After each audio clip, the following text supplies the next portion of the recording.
Hello everyone, welcome back to Exploder. We're here with another episode just for you. I mean you in the general sense, not anyone in particular. I'm looking at you, Jeff. Anyway, professional wrestling is filled with a lot of really good gimmicks and a whole heaping load of bad ones. And some of them, a select few, come because of a booker or a writer or someone who just is having a bad day and they wanted to stick it to somebody. Not necessarily the talent, but someone else unrelated. So in this episode, we're going to cover wrestling gimmicks, groups, and what have you that were created purely out of spite. That's right, these are spite gimmicks, and I think you're going to enjoy them. I'm going to start with the one that everyone knows about. If you're a professional wrestling fan, you know this one, so I'm just going to cover it real quick. This one is the manservant of Ted DiBiase, aka Virgil. Yes, Michael Soul Train Jones came to the WWF in the 80s to join Ted DiBiase, the $1 Million Man. He was his manservant, did everything for him from bring him to the ring to hold his title to I don't even want to know what he does later. The gimmick was real in that he did it on TV and in real life as part of the gimmick, and now he would kill to have such a steady job. But the name Virgil, where did that come from? Well, quite frankly,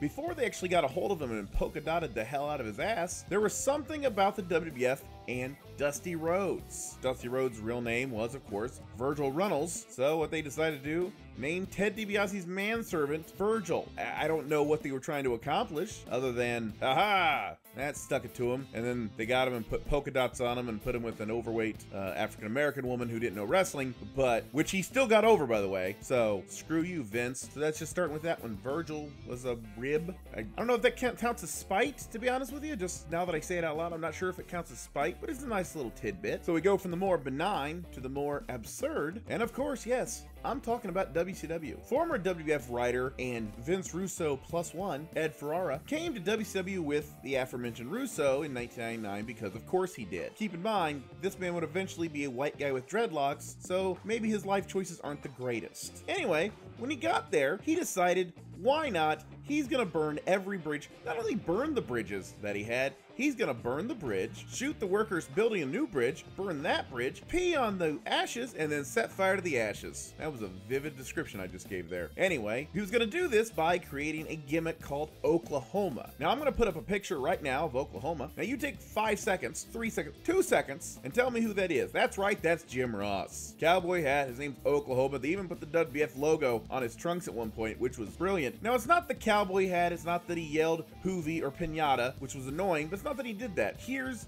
where he went wrong. If he had done everything but what I'm about to describe, he would have been fine. But of course, being Ed Ferrara, dreadlocks and all, he really didn't know how subtlety worked, does he, Vince? Anyway, this is what he did wrong. Jim Ross suffered from a condition called Bell's palsy, in which he has a stroke that caused the left side of his face to go numb. He was announcing one time he actually had an attack while announcing. Now, what do you do to a disorder like this? I know, you recreate it in your wrestling character. That's right, Ed Ferrara as Oklahoma not only wore the cowboy hat and the tights and talked about barbecue sauce and brought in Steve Williams, but no, he had to replicate the fact that Jim Ross could not feel the left side of his face. Classy. This gimmick was created purely out of spite for Jim Ross, which is bizarre. There was no angle, there was no payoff, there was no real reason for it besides Ed Ferrara wanted to stick it to an announcer on the other company. Wow. I mean, what do you say to that? Screw Ed Ferrara. That's what I say.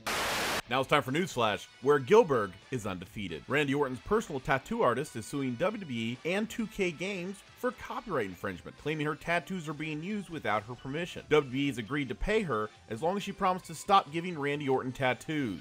Enough is enough. Ending their 6-year relationship, John Cena and Nikki Bella recorded their breakup for Total Bellas, because of course they did. The drunken 2 a.m. phone calls will be shared on Instagram. Rude Woodland elf Alexa Bliss is currently on the sidelines healing from an enhancement surgery. I'll give you 2 guesses what was enhanced. WWE just completed the greatest Royal Rumble in Jeddah, Saudi Arabia, a 50-man battle royal, with the winner of course being the Iron Sheik. WWE has recently announced plans to have an international performance center to act as a feeder system to the entire company, which means it's only a matter of time before they hire the newest trainer for India, the Great Khali. That's all for Newsflash. Let's get back to the show.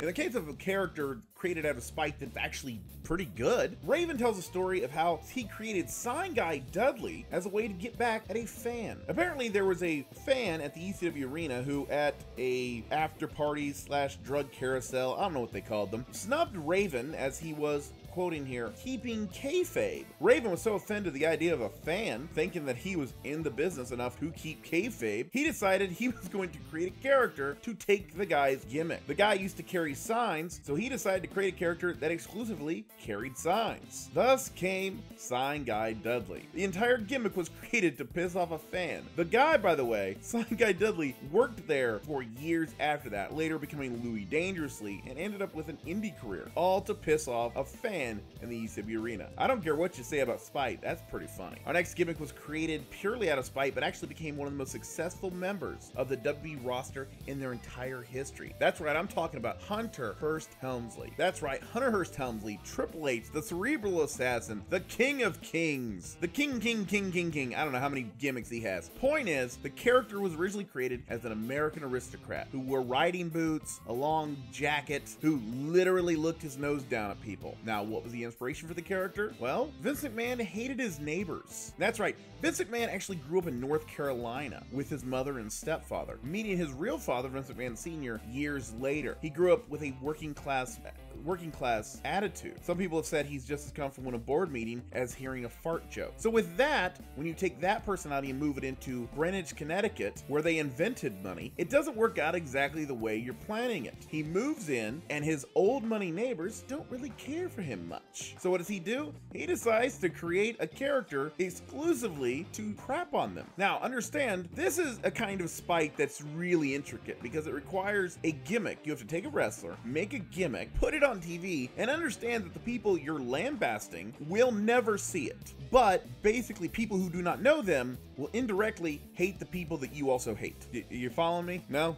Vince McMahon did. Anyway, years before he became a member of D-Generation X, years before he hired a guy to run over Steve Austin for The Rock or something, I don't know. And even more years before he simulated sex on a mannequin that was representing a dead cheerleader. Wow, this rabbit hole got deep. Anyway, years before any of this, Hunter Hearst Helmsley was just an American aristocrat carrying a cane and talking about how he was better than everyone else, created exclusively to lambast Vince McMahon's neighbors. That's what you can do when you have that kind of money and national television. You can create a gimmick to talk about your neighbors on TV, and then eventually that guy marries your daughter. It's not always positive, but it works out that way sometimes. Which brings us to arguably the most successful gimmick created purely out of spite in the WWF's history. That's right, the right to censor. The Parents Television Council was run by a guy named L. Brent Bozell, which, in addition to sounding like a guy who was born with a tie on, he was also a leader of a group that was insanely Christian, insanely censor-friendly, and even recruited former wrestling fan Steve Allen. Steve Allen, of course, appeared at WrestleMania 6 with the Bolsheviks in the bathroom. I'm not joking, but had since turned against professional wrestling and what he saw as not family friendly. Well, I think I can speak for all wrestling fans when I say we saw family friendly in the early 90s, and it wasn't a great thing. It created the Repo Man. So your move, Steve Allen. Anyway, so as time went on, instead of not watching television, instead of just simply turning the TV off when WWF programming came on, L. Brent Bozell, the Parents Television Council, Steve Allen and co. decided they wanted the government to censor television. When they realized that wasn't going to happen, they started writing letters to advertisers on WWF programming, arguing that it did this and that and was terrible and it was horrible for people's morals. And of course, being advertisers, some of them caved in, gave up entirely because they couldn't stand the idea of being separated from their money. In response, the WWF created a group just to lambast them a little bit more called the Right to Censor. Stevie Richards wasn't doing a whole lot, so they shaved his head, or got his hair cut at least, and made him Steven Richards. He recruited a porn star, Val Venus, a pimp, the Godfather, who became the Good Father, former prison guard Bull Buchanan, and Ivory, because she was the one on the women's roster who looked most like a school marm. The group would actually be quite successful, having feuds with Jerry Lawler, the Cat, the APA, the Dudley Boys, before eventually being destroyed and eaten whole